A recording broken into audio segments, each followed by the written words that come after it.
Jamnya memang harus tadi jam 9. Mengenai ilmu manfaat itu kita mengikuti tradisi ulama-ulama dulu. Itu kalau pakai standar dengar makna indikator atau indikasi, itu adalah dimulai dari kita legowo dengan paham-paham atau dengan satu harapan. Saya punya sekian contoh bahwa agama ini limangkana yarju'u hawal yawmal akhir. Agama ini bagi yang selalu berpengharapan. Jadi misalnya ada orang fasik atau sedang salah atau sedang goblok, sedang tidak pinter, itu kita harus membahasakan sedang. Sedang itu ya mutalabbis bitilkal fi'lah atau mutalabbis bitilkal halah. Ini penting sebagai mukaddimah karena awal kerusakan agama ini dimulai dari gerakan-gerakan yang mudah mengkafirkan kelompok lain, sehingga ini memutus harapan. Jadi saya mohon kepada Bapak Profesor, Bapak semua yang terlibat dalam pendidikan itu, terutama ini menyemaikan harapan. Orang yang sekarang sedang jatuh bisa saja suatu saat bangkit, yang sedang fasik bisa saja suatu saat soleh. Sehingga agama ini diperuntukkan limangkana yarju'u hawal yawmal akhir, bagi yang selalu berpengharapan. Sehingga agama ini tidak boleh main vonis, mengkafirkan orang lain, terus kemudian menganggap kelompok lain tidak termasuk Islam, tidak boleh. Sebab itu ciri khas ahli sunnah wal jamaah yang diimplementasikan akidah NU di Indonesia, atau kalau dalam bahasa PBNU itu sudah ahli sunnah masih ditambahi an-nahdiyah. Itu dimulai dari apa sih? Itu dimulai apa? Yang tidak mudah mengkafirkan orang lain. Karena sekali gerakan ini itu tumbuh dan kita masuk ke situ, maka orang Islam itu otomatis berkurang. Karena yang hakikatnya masih Muslim kita anggap kafir.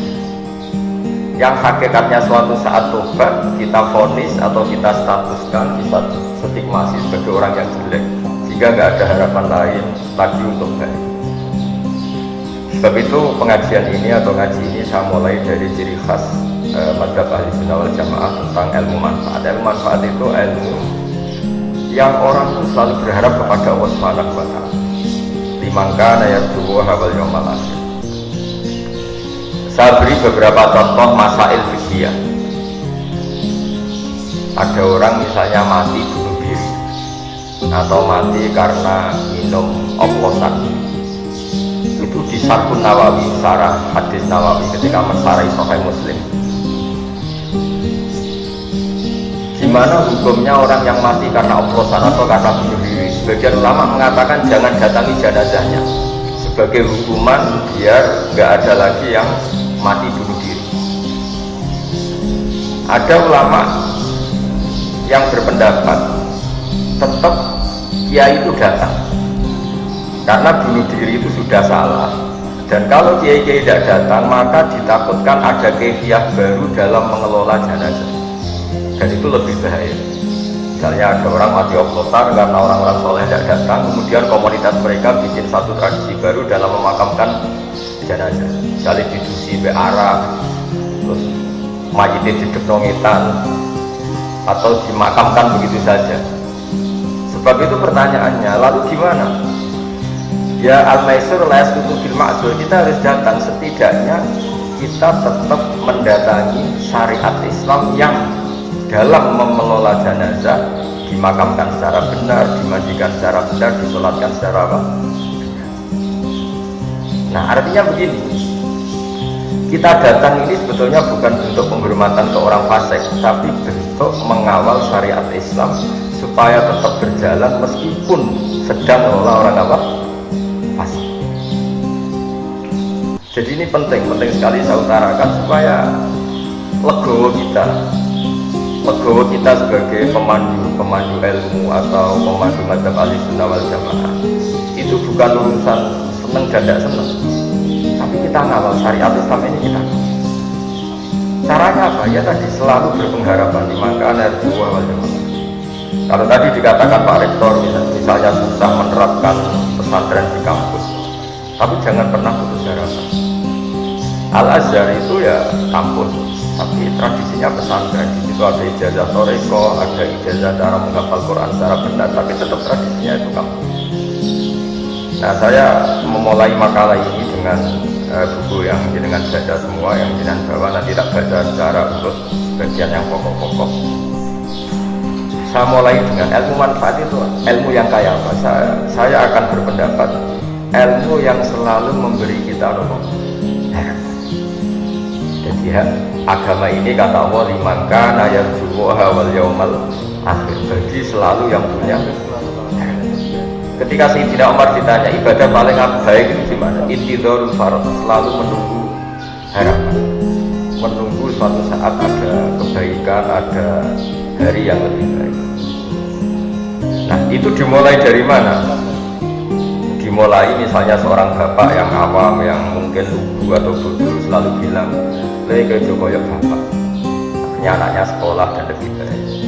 Ada orang yang nyuwun sewu mungkin dia maling atau copet atau apa, kalau ngandani anaknya bapak tok sing nglakoni ning penjara, kowe sampai nasibmu koyo bapak. Dan dari harapan seorang bapak yang terpidana ini kemudian lahirlah anak-anak yang soleh.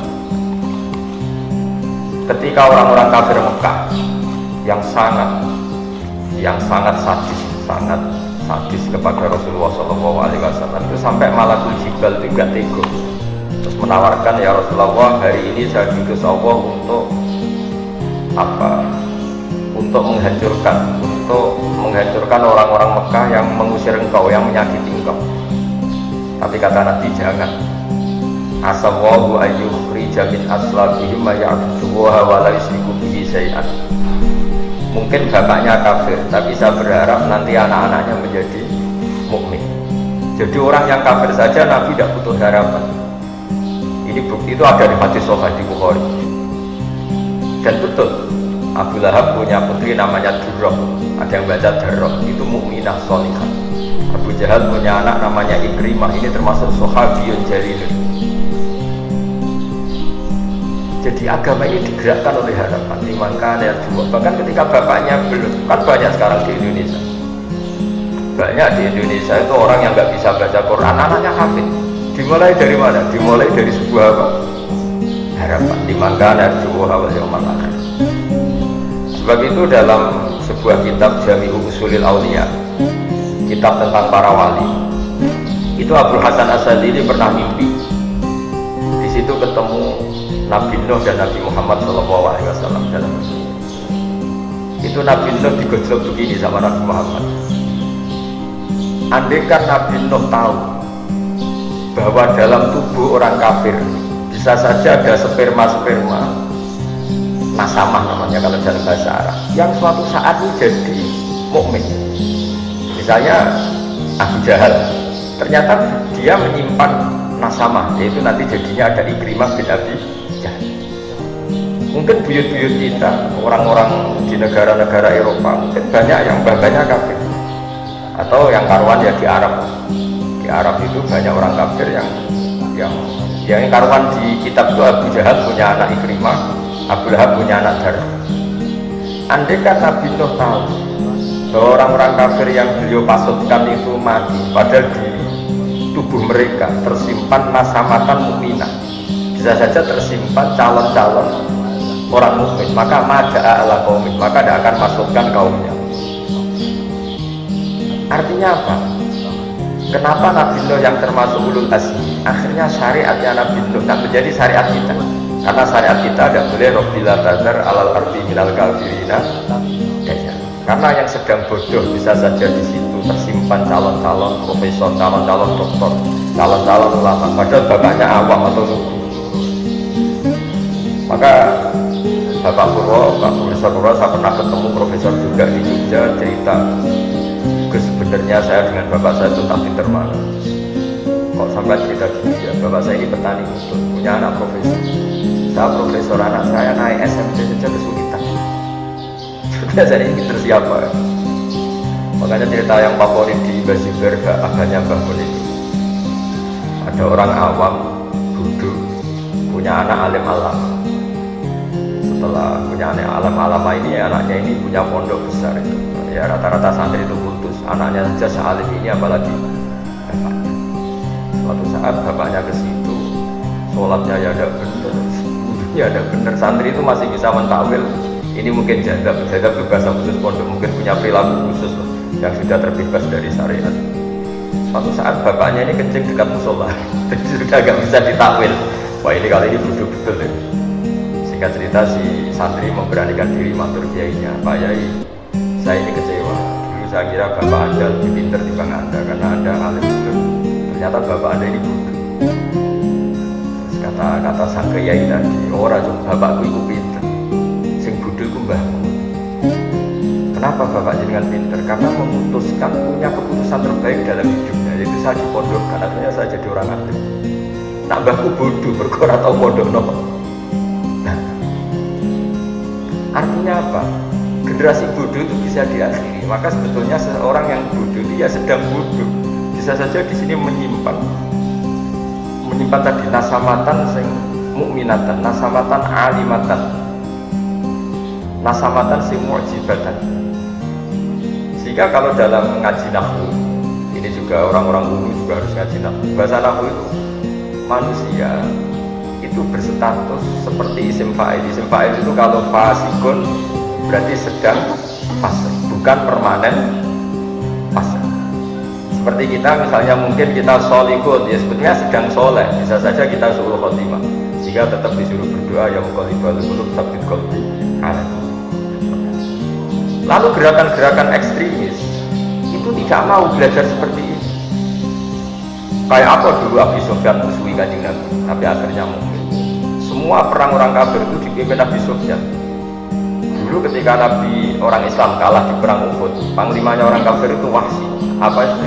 Khalid bin Walid. Tapi akhirnya Khalid bin Walid masuk. Orang yang paling biadab di perang Uhud itu Wahsy, yaitu yang membunuh Sayyid Hamzah, juga akhirnya Islam. Maka ilmu nahwu itu penting, berarti fasikun ya terjemahannya sebetulnya sedang fasik, bukan berstatus fasik, bukan berstatus permanen fasik. Sehingga itu dipelajari oleh ulama-ulama. Kenapa? Karena dengan cara seperti itu ada harapan. Maka saya mohon, misalnya Universitas Endo yang di Jogja, misalnya masih kecil ya berharap lebih besar, misalnya kurang baik berharap akan lebih baik. Pokoknya hasil itu jangan sampai orang tidak punya harapan. Maka kata Sayyidina Umar, afdhalul ibadah intidharul fardh. Ibadah terbaik adalah selalu punya apa? Harapan, dan berharap hari esok lebih baik, hari esok lebih baik. Dan awal dari kesalahan kita bermadzhab adalah madhab yang takfiri, yang memutus harapan. Ya, karena maknanya mengkafirkan itu berarti menutup orang lain dari rahmatnya Allah. Karena maknanya kafir itu penutup. Sehingga dalam sebagian bahasa Arab, petani itu bahasa Arabnya kufar, karena maknanya itu penutup biji-bijian di tanah. Jadi bahasa kafir itu, makanya bahasa kafir kadang dipakai lain syakartum la azidanakum wa lain kafartum. Kenapa dikatakan kafartum? Karena menutupi nikmat yang diberikan Allah ke dia, pengingkar nikmat. Sehingga bandingannya kafartum dengan apa? Syakartum. Nabi Sulaiman juga pernah bilang, hadza min fadli rabbi liyabluwani aashkuru apa. Jadi punya bahasa kafir itu tidak mesti seru keluar dari Islam, itu tidak. Bahasa kafir itu bisa pengingkaran terhadap apa? Nikmat atau pengingkaran terhadap anugerah Allah juga disebut kafir. Karena bandingannya itu syukur sama apa? Kufur. Nah kadang perbandingan itu ekstrim, yaitu mukmin dan nah ngaji ini memang saya mulai dengan rumus yang agak jelimet, tapi ini akan menjadi panduan untuk Nahdlatul Ulama, juga untuk para akademisi di kampus, bahwa semuanya itu dimulai dari harapan. Dulu kita dijajah Belanda 350 tahun, dan masyarakat kita zaman itu sangat terbelakang. Penjajah itu buruk, sudah buruk, kafir. Orang-orang tua kita nyeluk Belanda itu dorong. Wong penjajah berdiugang dorong. Mungkin andaikan saat itu ada pakar sudah putus asa. Bagaimana bisa menggerakkan masyarakat yang saking bodohnya itu penjajah?